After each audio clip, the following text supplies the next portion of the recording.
Muy buenas tardes, queridos estudiantes.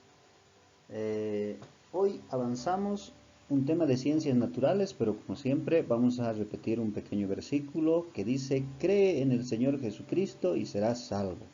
Esto está en Hechos capítulo 16, versículo 31. Hay una imagen muy interesante, ¿no? De un niño hablando con Dios y debemos de estar alegres. Muy bien, continuando con el tema. Tenemos aquí un tema muy interesante. ¿Qué es lo que vemos ahí? ¿No? Ustedes se preguntarán, estamos viendo una célula, ¿ya? La pregunta, ¿de qué están hechos los seres vivos? Nos dice. Entonces, todos los seres vivos, las plantas, los animales, el hombre, estamos hechos de células. ¿Está bien? Entonces, ahí el título aparece. Este tema lo vamos a dividir en dos. Por eso dice la célula 1. La próxima clase vamos a llevar la célula 2, ¿no?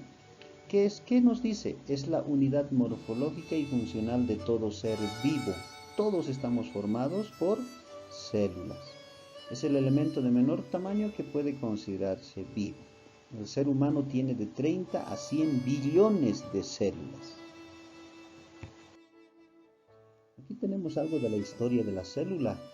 El biólogo Robert Hooke, el año 1666, observando una laminilla de corcho a través de un microscopio muy simple, vio que estaba formada por celdillas poliédricas, semejantes a las celdas de un panal, por lo que les llamó células, ¿no? Y ahí tenemos, el primer microscopio útil fue inventado en 1590 por Zacharias y Hans Janssen. Es un poco de historia de lo que queremos ver, de cómo quién ha inventado el microscopio, que es un aparato muy interesante, que si nosotros nos miramos las manos cuando después de haber salido o de haber manejado algunos objetos, nos miramos la mano con un microscopio y vamos a ver que está sucio, que hay muchos microbios caminando por ahí, ¿no es cierto? Por eso nos dicen lavarse las manos antes de consumir algún alimento. ¿Por qué? Porque si consumimos con nuestras manos sucias un alimento, nos vamos a enfermar, porque van a entrar muchos microbios a nuestro organismo.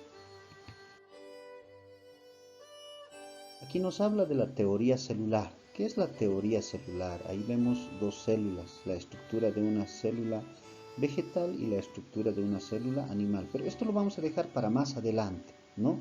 En la teoría celular es una parte fundamental de la biología que explica la constitución de la materia viva a base de células y el papel que éstas tienen en la constitución de la vida.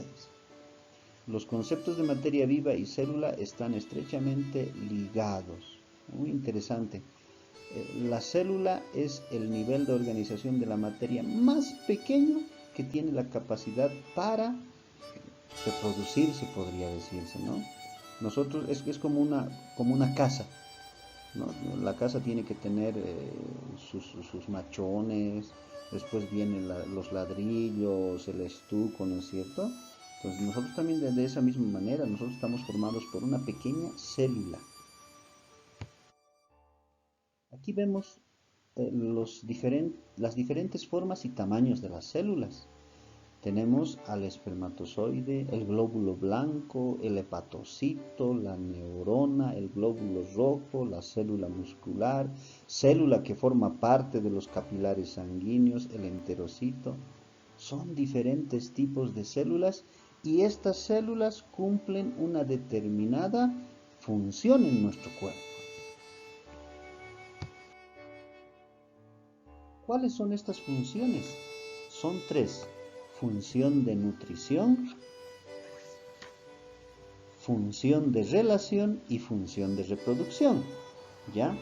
Esas tres funciones cumplen estas células. ¿Cuál es la función de nutrición? Dice.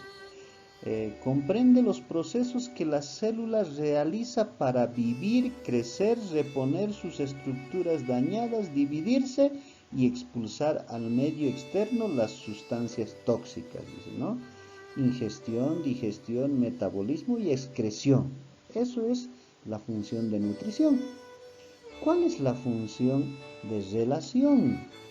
Permite la interacción de la célula con su medio, ¿ya?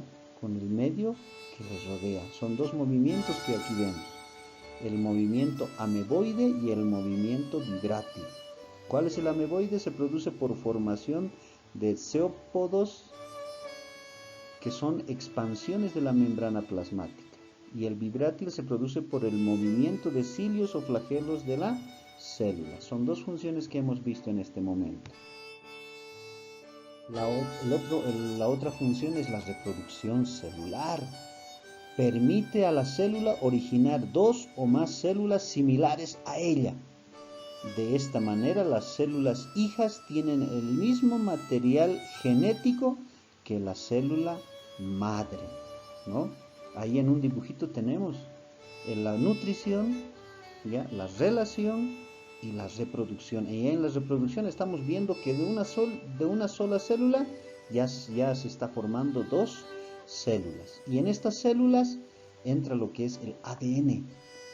El ADN de la bacteria se duplica y forma dos copias idénticas, ¿no? Por eso es que de muchas personas, muchos hijos se parecen a los papás, o otras hijas se parecen a las mamás.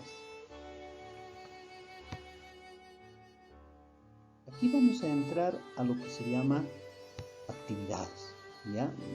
Ustedes muy bien saben que cuando un tema termina con actividades. ¿Qué nos indica estas actividades? Dice, completa los espacios en blanco. Dice. Ahí ya ustedes van a completar. ¿Qué es una célula? Van a responder. ¿Cuáles son las funciones que realizan? Son 3, hemos dicho, ¿no? Ustedes van a... Y además hay aquí palabritas que se van a ustedes ayudar. Y en la segunda parte, dibuja la clasificación de las células según su tamaño y forma.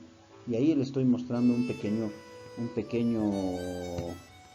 aquí les estoy mostrando un pequeño cuadrito de qué es lo que tienen que dibujar. Muy bien, queridos estudiantes, la célula es muy importante, ¿no? Para nosotros. Nosotros estamos formados por millones y millones de células, que si hacen su trabajo bien, pues estamos bien formados. Que si una de ellas hace mal su trabajo o sucede algo, entonces ahí pues vamos a tener diferentes problemas en nuestro organismo y en nuestro cuerpo, ¿no es cierto? Entonces, espero que les haya gustado el tema de células 1 y a la próxima clase vamos a ver la continuación ya son las características de las células. Espero que les haya gustado. Hasta la próxima clase, queridos estudiantes.